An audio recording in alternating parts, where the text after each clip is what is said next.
Yo, what's up? Welcome back to my channel, Automatic Works. So,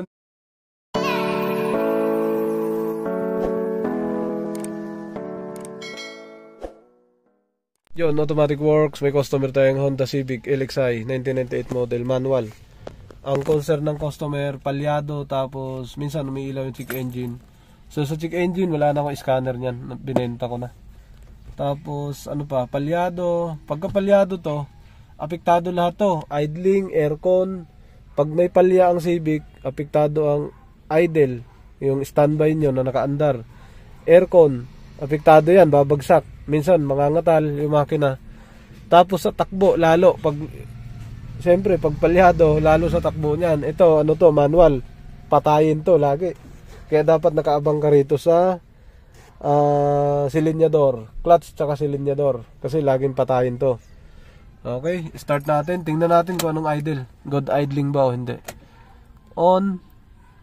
Yan. Bago tayo gumalaw, kuha na natin ang video para hindi tayo maligaw. Start. So far, namatay yung check engine nya. Pag on natin ang susi, tak, sabay ang patay doon sa fuel pump. Dapat. Pero hindi ko narinig na umugong yung fuel pump motor. Hindi umugong o mahina lang siguro ugong nya. Pero dapat meron pa rin maririnig. Standby idle 1,000. Pagdating ko rito kanina, palyadong palyado, kinuha doon sa paradahan. May ginalaw ako doon sa harapan, naging ganito. Yan o, pababa na siya, mainit na yan. Pababa na, magpapalit na yung temperature tsaka yung idle, yan na. So ang ginawa natin, binuksan ko lang muna ang IACB, tapos sinaksak ko ulit. Pwede magiging lost connection yung wirings, or hindi nasaksak na maayos. Rev natin. Responsive. Ayun good idling na siya mga sir. Pero titingnan natin lahat yan, baka natsambahan lang. Yan pababa na ng pababa. Ito pataas naman ng pataas. Medyo may kapit yung silinyador. Kailangan taasan natin konti ito. Ayan na, pababa na siya. May kapit. Ngayon, bubuksan natin yung aircon mga sir. Nasa 950 yung idling. Buksan natin yung aircon. Isa lang.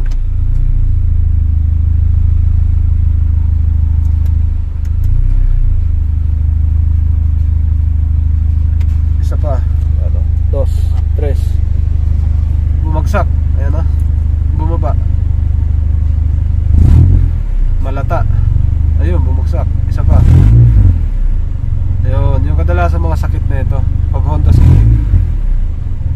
Nyo, nag-warning na. Isa pa. Mga 2,000. Ayun, nanginig, nag-warning. Off natin. Ayos naman, umaakyat. Dapat yan ang idling. Pag bukas ng aircon, magdadagdag ng 50 o 100. So kanya bumaba. Okay, off natin. Tingnan natin kung ano mga possible. Unahin natin yung ECU, baka sunog. Tapos saka natin tingnan doon sa harap. Yan mga sir, bubuksan muna natin to. Tingnan natin, baka may sunog. Magto-troubleshoot tayo, sunog pala to. Napagod tayo doon. Hindi makukuha. Yo mga sir, nabuksan na natin. Ito, dalawang sakit lang kasi manual. Yan. Tingnan natin, baka ma-surprise tayo dito. Yo mga sir, nabuksan na natin. Yan. So ito na. Ayun hindi siya repaired siya, repaired. Sunog na siya. So yung sunog niya, palitan natin. Kaya nga pagka ako gumawa ng Civic, inuuna ko talaga ECU bago ako mag-troubleshoot.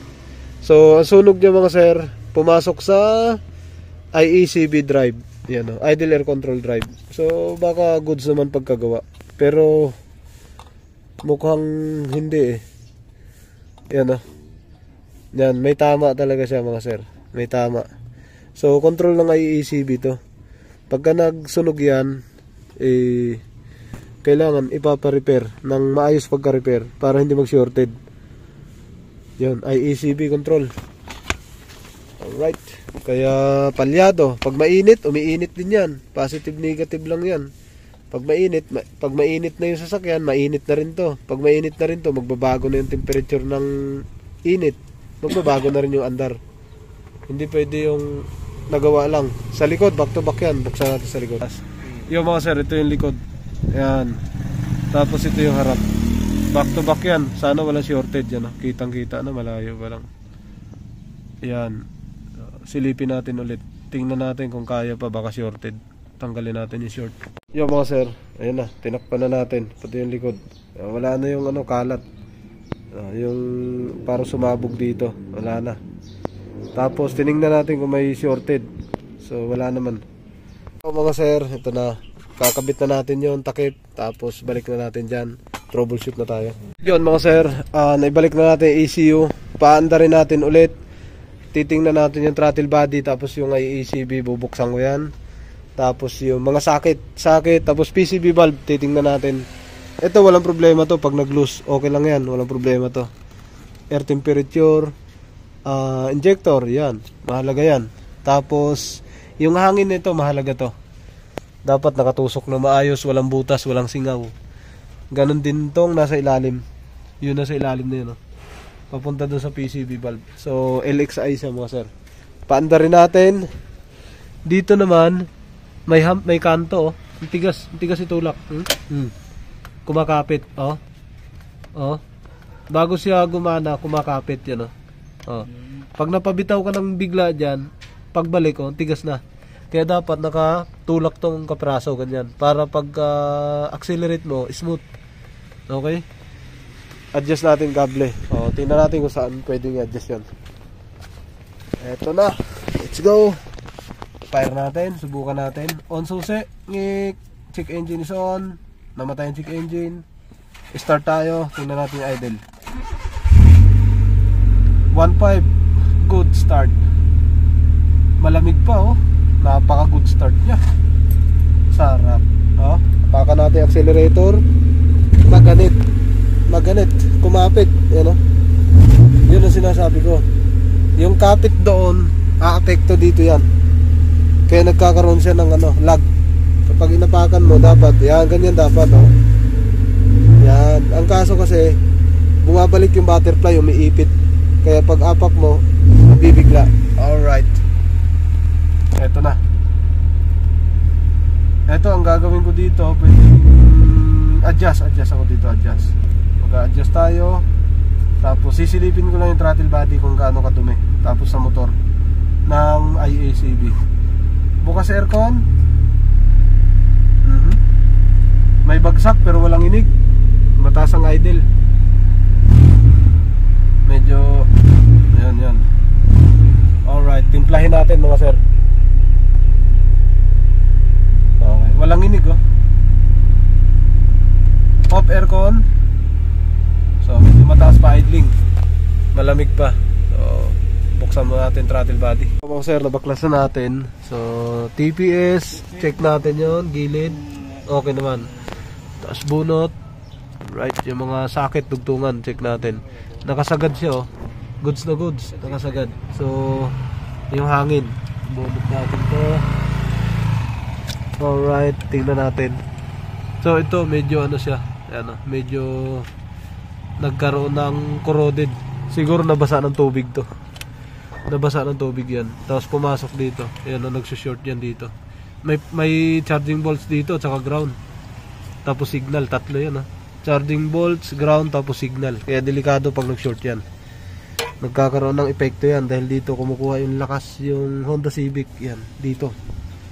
Buksan natin lahat. Ito, kailangan matanggal natin to. Ayan. PCB valve, napakadumi. Kailangan matanggal para malinis ang dumi niya. Yan Lilinisin natin kasi ramdam ko yung stock up yan Ayaw umayog. Gasolina. Sir, nalinis natin yung gasolina lang ginamit natin yan yun malinis na siya. Ito yung PCB valve. Mahalaga to pagka naka-Civic kayo. Kahit sa mga Toyota, mahalaga yan. Yung mga sir, yun ang papalitan lang dito. Ito yung stepper motor. Yan biak na dito sa gilid. Tapos hindi to rig, replacement to, mga China lang to mga to. Ganto. Ang orig nito Denso. Ayan. So ito nakakabit, so papalitan na lang nila sir. Ayan yung biak niya. Ayan malaki. Ayan Okay. Kung lalabas ako, Sinabihan ko siya. Yung mga sir, ito, nakalibre ito kanina, mga kalahati. Ayan. Ayan sa hangin. Ngayon, isagad natin yan mga sir.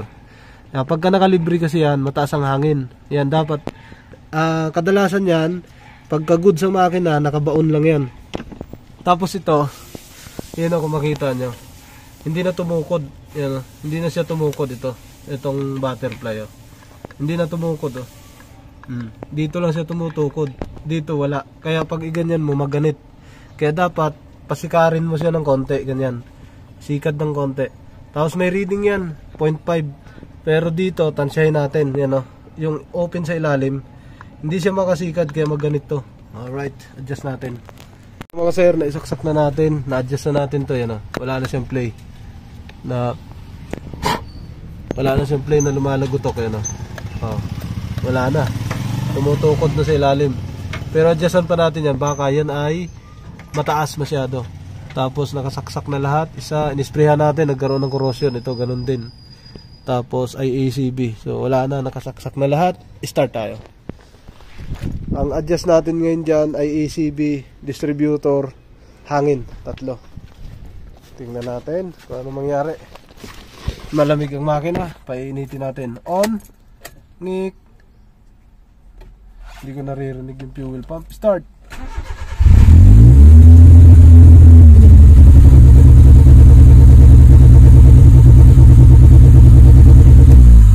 Check engine. Mataas. Babaan natin.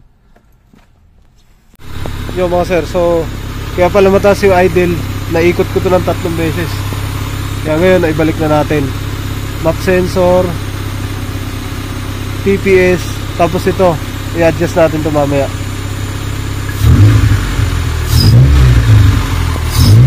Dapat nakatukod talaga ito. Yan o. Tukod. Yan.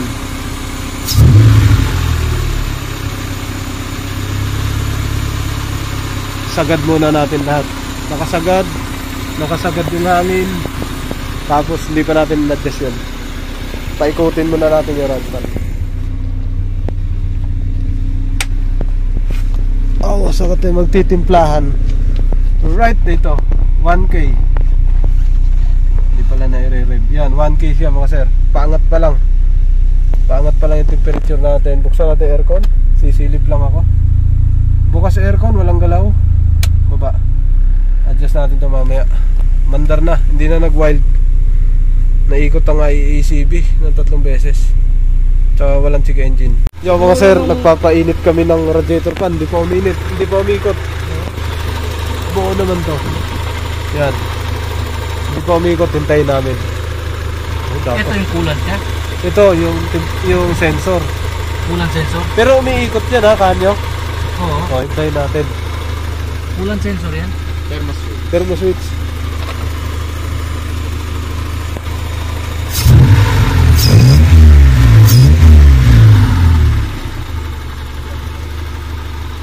Ayun na. Ayun. Wala pa. Tingnan natin dito. Kasi kailangan natin uminit siya bago natin setting. Oo, mataas na. Mababa na idle natin mga sir. Yan na. Walang ninig oh. Mainit na yan. Yan o, buksan ko aircon. Yan o. Good idle. Pwede na to. Bitawan ko na to si boss. Kasi balik ko muna, tapos papatest drive ko para mag-adjust ako ng hangin. Tsaka balik ko na yung babalik ko na yung filter. Alright. So sa nakita ko naging issue ni sir, PCB valve lang. Yun ang pinakamalalim. Tsaka yung ECU, yung nireplo natin. Alright. So ito na siya, kalmado na oh. Kita mo na yung puti pagka umiikot. Tapos yung idle niya mababa talaga. Walang inig. Kasi pag nagpatakbo tayo, mag-tune tayo doon, mag-a-adjust tayo doon sa distributor.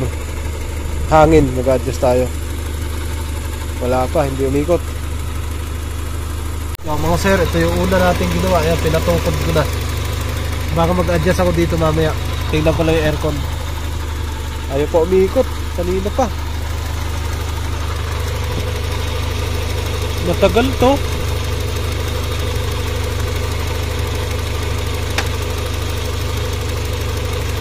Basta kanyo, umiikot. Yan. Hintayin ko lang bago namin i-test drive. Automatic work, so matagal kami naghintay doon. Dito na ako sa loob, balik na ako. Rev natin konti. Responsive na siya. Yan o, walang warning. Tsaka wala nang lag o. Kasi in-adjust na natin yung ano, kaya wala nang lag. Yan. Rev natin 2,000. Bagsak. Walang warning. Isa pa. Bagsak. Walang warning. Pigil, pumipigil na siya. Umikot na. Yan. Wala na siya 3,000. Okay, wala na siyang ano, hindi na nagwa-warning. Isa pa 2,000.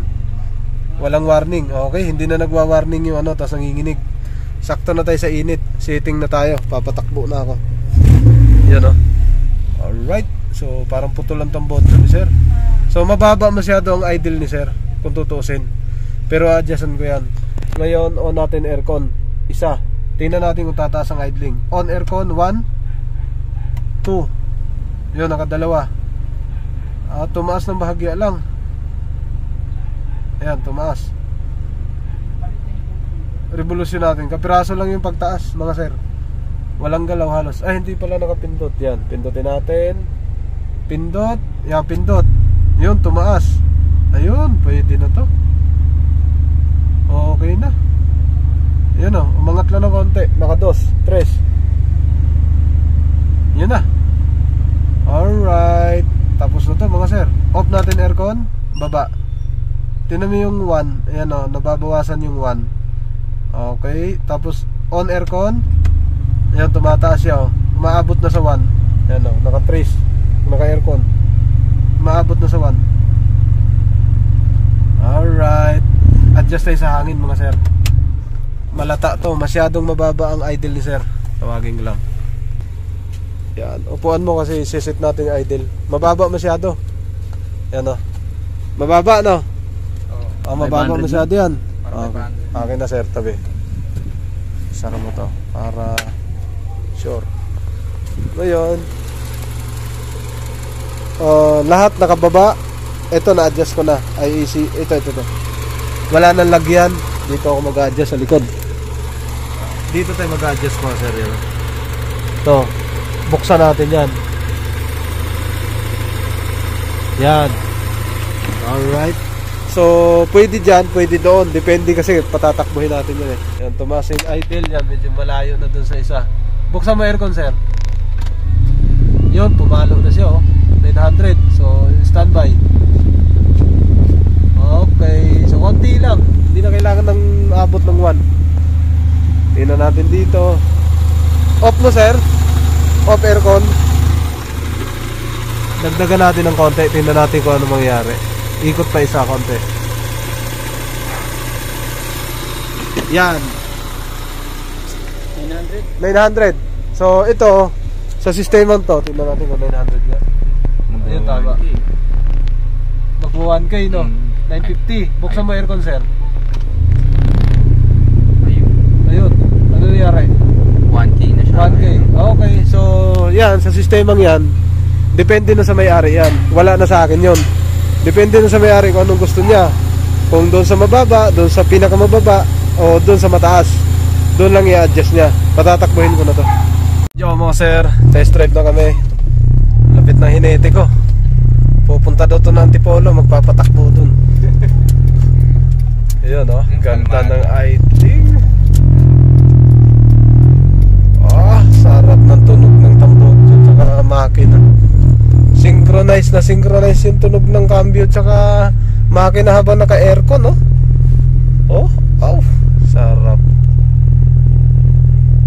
Okay. Oh siya.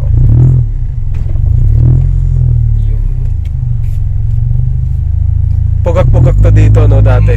Pugak-pugak po. Pagka naliko namamatayan pa po pagka tumigil ka no. Kanina kasi pag atras mo parang mamamatay-matay na eh.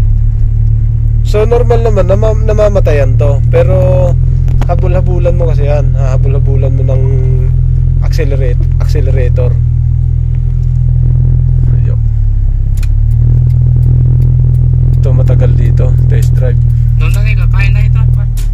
Test drive natin sa mahabang ano. Sige po. Sa highway. Oo, highway. Bibigayin, ano yan eh, magbabago yan. Pag pinatakbo nyo, magbago ang ano nito, ang takbo. Kunyari, nakatakbo na siya. Tapos nakuha na natin yung tune. Magbabago yan. Pag nabatak pa ng mga sir, test drive pa rin. Yung test drive pa rin. Good idling mga sir. Kahit nakaano kami, permis lang yung idling. Manual pa to, Helixay. Ito mahirap patinuin talaga, Helixay. Yung idle niya hindi bumabagsak ng namamatay-matay, ano. Kasi kanina, standby pa lang, kinuhanan ko na siya ng warning. Hindi siya nagwa-warning, walang aircon. Diretso angat, wala siyang patay. Kaya sabi ko pwede na i-test drive. Ganun lang palatandaan ko dito pagka Honda Civic. Sa standby dapat maka ano na siya, maka-recover. Hindi siya bumabagsak ng warning. Yung dalawang guhit sa baba, yun. Kasi bumabagsak siya kanina eh, nung hindi ko pa ginalaw. Ayun. So, papabigyan ko lang ng ano, ng long stretch. Yan. Standby kami. Naka ayan o, traffic. Pero yung idle namin, goods na goods oh. Walang bagsak. Okay. Susubukan na lang namin yung long stretch na. Kung maganda lahat ng yung ano, yung hinga ng cambio. Yung pagka-shift tapos yung pasok ng mga cambio lahat. Yun no, traffic kami pero yung idling namin goods na goods pa rin yan. Hindi na siya nag-warning kasi nabasahan ko na ito na naka-standby kanina bago ko pinatest drive. Oh, goods na goods oh.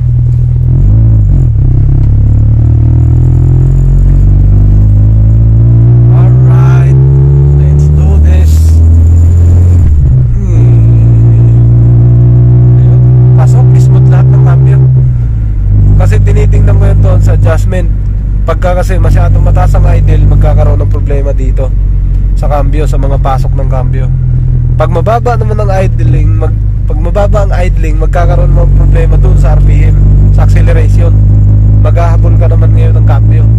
Acceleration, maghahabol ka kahit nakapasok ka na ng cambio. Dapat sakto lang timpla.